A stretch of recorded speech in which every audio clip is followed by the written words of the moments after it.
shoot and kill the people that volunteer to protect you. We are treating this as an act of domestic terrorism. And late tonight, a law enforcement source tells CNN the FBI is working the case as a potential terrorism investigation. Afternoon, we're coming in there right now because of another mass shooting, this time in Chattanooga, Tennessee.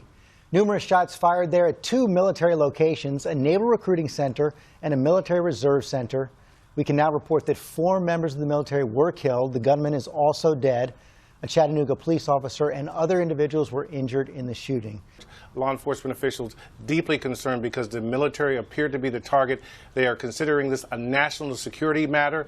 FBI is taking the lead in the investigation. This is exactly the kind of attack that national security officials have been worried about. Indeed, ISIS has had a steady drumbeat of calls for its followers around the world and in the U.S. to attack uniformed personnel, particularly military. There were a number of tweets that went out just this weekend calling for attacks on the U.S. military. In the past, ISIS has posted individual descriptions of military officials and officers calling for attacks on them. Again and again, ISIS has urged its followers to go after the military.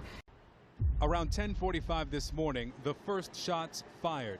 A witness says a silver Mustang convertible pulled into this plaza lined with military recruiting offices. He just pulled up, and I didn't think anything of it. He had his drop top, and he looked to the side, and next thing you know, he lifted up his arms like this with a big black gun, and just, it was one shot, and then it was just endless shots, one after another, just unloading. From there, the alleged shooter, now identified as 24-year-old Mohammed Yusuf Abdulaziz, took off, racing to a Naval Reserve Center about 7 miles away.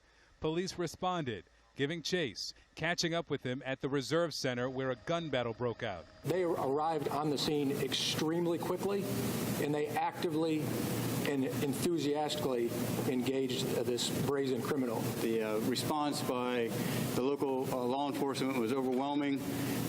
They were able to neutralize the threat. 4 Marines were killed on the scene. At least 3 others were wounded. Sources tell CNN the shooter also died on the scene. It was all over within 30 minutes. A former recruit is devastated to see the aftermath.